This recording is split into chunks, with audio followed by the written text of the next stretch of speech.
Hi, and welcome, real estate investors. This is your host, Scott Royal Smith, for the Real Estate Nerds Show. I am here with Mr. Terry Hale. He is the world traveler, loves to be able to explore Italy, Europe, all things fun and international. And how do you get to do that? Well, you got to be able to put your businesses together, put your investments together, have the right team, systems, and processes. It takes a lot to be able to live an amazing lifestyle. And that's what we're going to be learning with Terry here today about how he can help us do that. So Terry, I am very excited to be able to sit down with you here for a few minutes. I'm wondering what's most top of mind for you that you think would be helpful to share with our audience members, which are, real estate investors, typically accredited investors, and looking for, better relationships. Yeah, well, thanks for having me first and foremost, Scott. And yeah, excited to spend some time with you here on this call. I'd say top of the mind, like just for everyone, so they understand, market timing is really key. I always play something I refer to as number manipulation, because commercial real estate, what I've been heavily involved in for over 25 years, gives me the ability to use creative strategies and techniques, especially in times like these right now, when the cost of debt is so high. There's really only two ways to buy the property. That would be a low ball offer, or to get some creative structures together like seller financing. So I'm able to manipulate the numbers and a lot of times negotiate these deals for cash back at closing just by getting creative on interest only structures and deferred payment structures and things of that nature, escalation of interest. So it gives me the opportunity. Yeah.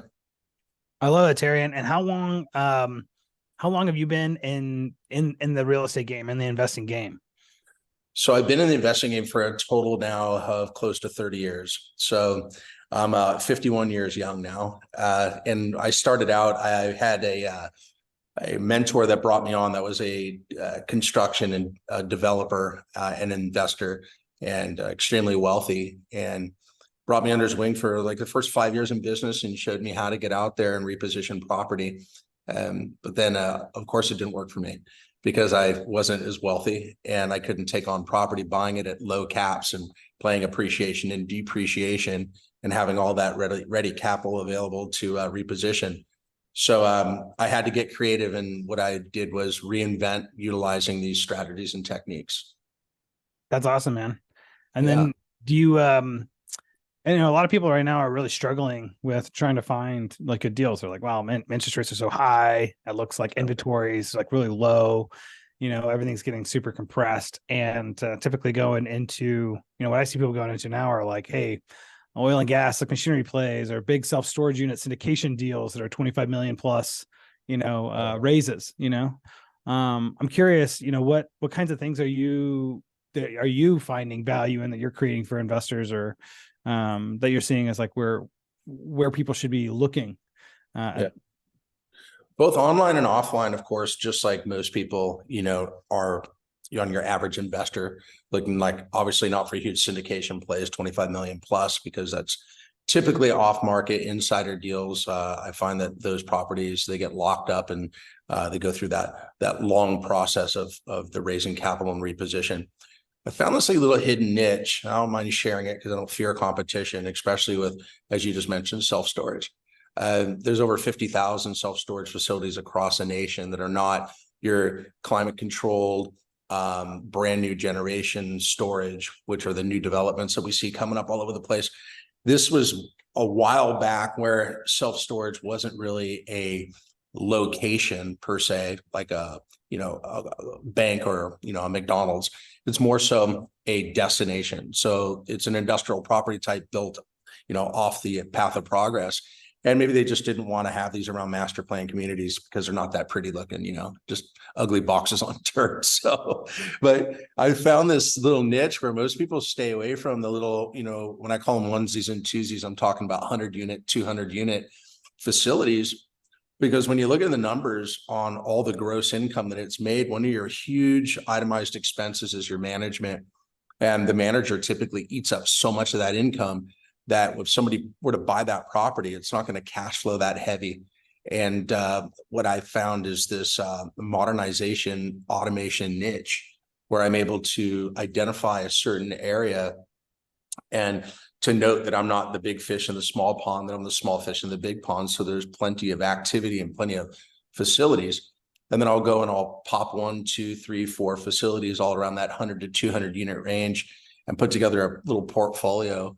And then I'll take them and stabilize them, raise rents, go through that automation and modernization process, and then trade them back to like a REIT or another new coming big fish that wants to go syndicate and pay all cash for it. So it's a really unique niche. Yeah. That sounds like your play is a little bit like you're looking for assets that probably like a little bit smaller than what like a bigger syndicator is looking for, and that you then are able to change your balance sheet by modernizing. Are you doing much rehab with the building besides being able to eliminate like your management costs with using technology to modernize access? I assume that's what you're doing is helping eliminate the management costs through your modernization techniques. Yeah, exactly. And, it's pretty well known now. I mean, I've been doing that for the last like 15, 18 years. And, I had obviously my own company that was handling it. Now it's mainstream. People have seen, the proof of concept. And there's several companies that are out there now that are handling third-party marketing management collections, like Easy Storage Solutions, for example, which is a very well-known company. And, for a fraction of the cost, I mean, you have a part-time, real estate agent that's driving for dollars that can go visit your property several times a week to keep eyeballs on it, to make sure no one's sleeping in one of the units, right? And, no riffraff, right? And at the same time, you're hooked to this automation process where there's the keypad and there are individual gate codes for everyone. And, you got the right surveillance cameras and lighting and all that great stuff. So that's one niche of several that I've really tied into. And yeah, they're all value add plays. We just finished a property in Bay City, Texas, where we got it really cheap. I mean, talking about buying these things less than the median price of a home in a hot area. I mean, we're talking, $250,000, $300,000 to buy these things. We're buying them for less than replacement value. And one in Hattiesburg, we just put 6 new metal seam roofs to the tune of like 91,000. We got that thing for 195, and we can trade that property back. It's worth, I'd say, on an income standpoint, stabilized closer to 850 to 900,000. So they're good plays. And there's really no risk to it because the storage is a recessionary proof property type. When they had the whole moratorium on evictions for multifam, everyone's driving towards multifam. And I'm like pulling back. I'm like, no, man, you can't evict anybody. Like, not you want to, but you want to have the ability to. You don't want to have to make your debt service payments and have people squatting inside your units not paying. That's not a fair shake. That's bad investing, right? So noting self-storage was just a hot niche. We really got into that pre-COVID more than any other property type, and we kind of slayed it, I guess you can say. And now we've opened up and diversified the portfolio into big box warehouse and storage and multifam and all the other plays too. Beautiful, man. What does it work? What is it like looking for you from like the investor side? Like, how do you typically work with investors? What kind of investors are you looking for partners? Yeah, so it's obviously always got to be, the right partner. I play it one of two ways. So the way we're able to find these projects, Scott, is I've put it together in a very simple format so someone can actually learn what it is that I'm doing. And then in hopes that I have partnership opportunities with people. So that's one hat that I wear, is the educational hat, to teach people how to do it. And then what I do is I offer a partnership opportunity with that. And that's worked very, very well because I get a lot of feelers out there into the marketplace, working with brokers, working with deals that are, of course, online with the brokers or even offline, because brokers have knowledge of properties that are sitting there in distressed states. So we're able to get there before the masses do. The other part is someone's just as a credit investor and we have a relationship together and they have capital that they want to invest and they happen to reach out and we see what we have on the portfolio. There's a couple different ways to get involved. They can buy it and I can take an equity seat and do the work, or they can just partner up. So of course I have relationships with a lot of people already. So the capital, fortunately, is a non-issue. It's more so just about getting out there and getting more projects in the pipeline, taking advantage of the market as it stands right now. We're actually helping people too. That's beautiful, man. And yeah. I'm curious with the a lot of the investing and the other work that we do, right, is geared towards this thing about saying, well, typically I have money. I want my money to be working for me instead of just sitting here dormant, right? And probably what I'm really looking forward to do is do other stuff that you've talked about, like what your the things that you enjoy, right? Like going to spend time in Italy and travel and be able to be comfortable and present while traveling there. And I'm curious how you've if you have any like tips or tricks that you've learned along the way with how you've designed like either your investing or your business that allows you to be able to do that and be present while you are out there doing those activities. Yeah, I know it's a really, really great question because you see people that are constantly working so hard and they're so involved in their business and they have to be there. I've never been one of those that has always have to have my hand on the crank and be, controlling of my processes. And I've realized that I'm also not cheap or frugal. So I like to overpay people and reward them for doing great. And so when I bring people on that are part of my business, they actually own part of my business. In exchange, they look after it as if it's their own. So I've always said, hire the professionals, let them do what they do best while we focus on what we do best. And what I do best, Scott, is I just get into like beast mode for acquisitions, like I'm there, like I understand how to find it, how to pre-screen it, how to evaluate it, how to structure it, how to negotiate it, and how to do the post operations for facilitating. But if you think about those front five, if I have someone that's out there actually finding opportunity with the knowledge that I give them, and then they know how to pre-screen and do the basic underwriting of taking any type of building, bringing it down to its total vacancy, looking at the unit mix, building it back up at market rent, looking at what market occupancy is, so we don't overpromise and say it's 100% full, right? We have the vacancy factor, CapEx factor, everything we look at. And then we say to ourselves, okay, what are realistic itemized expenses and what's that property worth? Now, if we can design the offers where we can purchase them low enough where we create the lift, typically if I'm going to be pursuing an opportunity, there's minimum of 7 figures in the deal. But I also have 2 ways, and I authored this book I was going to share with your listeners. I'd love to put a copy of a digital footprint of this in their hand. That way I don't have to pay for shipping and you don't either. But just a pure give back, man, just giving love to people here. But this is called the 2 Best Strategies to Profit with Commercial Real Estate. So if anybody wants it at the end, we can let them know where they can reach me.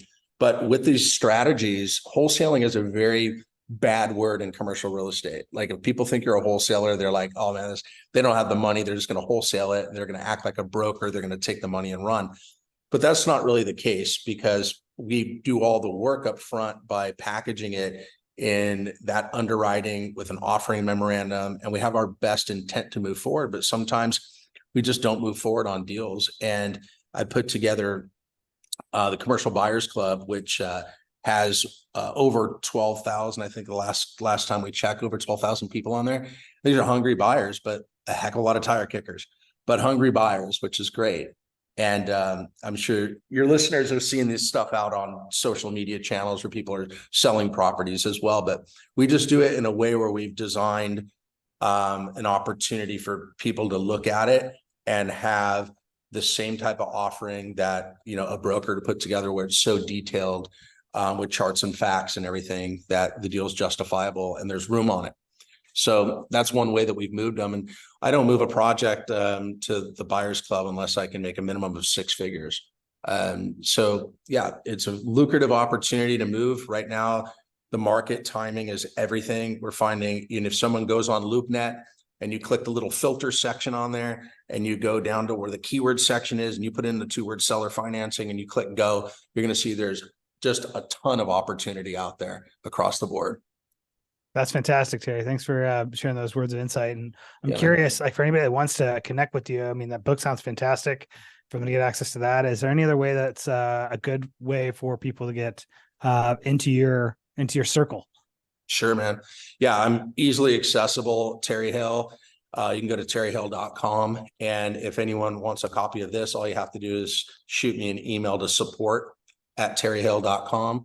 And that's a monitored email because we're big on support. So support@terryhill.com, and just request the book, and you can say hello there. And yeah, if you want to schedule a time to chat with me and see if we're a fit for that partnership opportunity at any time, they can go ahead and click the reply link, and we can set a time to chat and see if we're a fit.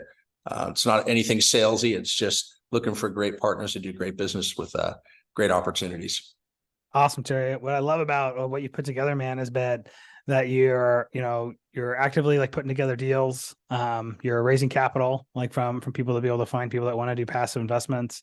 It sounds like you're also working with people doing some training / mentoring about how they can actually find assets, put together deals, and have you guys partner together making money, which is beautiful. It's top line revenue generation and skills development, all the way down to like capital placement. So it sounds like what you're putting together there is really robust with helping people at whatever stage of the journey they're in or what kind of need they might be having. So I'd say everybody to go check out what Terry at the terryhill.com and check out what information he has there, and definitely read that book. That's going to give you a great jump start about being able to have a productive conversation to be able to know, like, hey, is this the right kind of relationship that I'm looking for?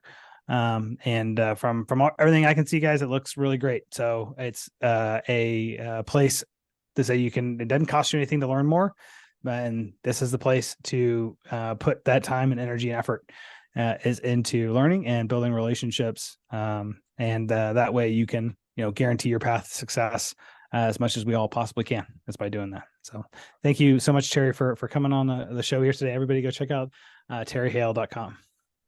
Thanks for having me, Scott.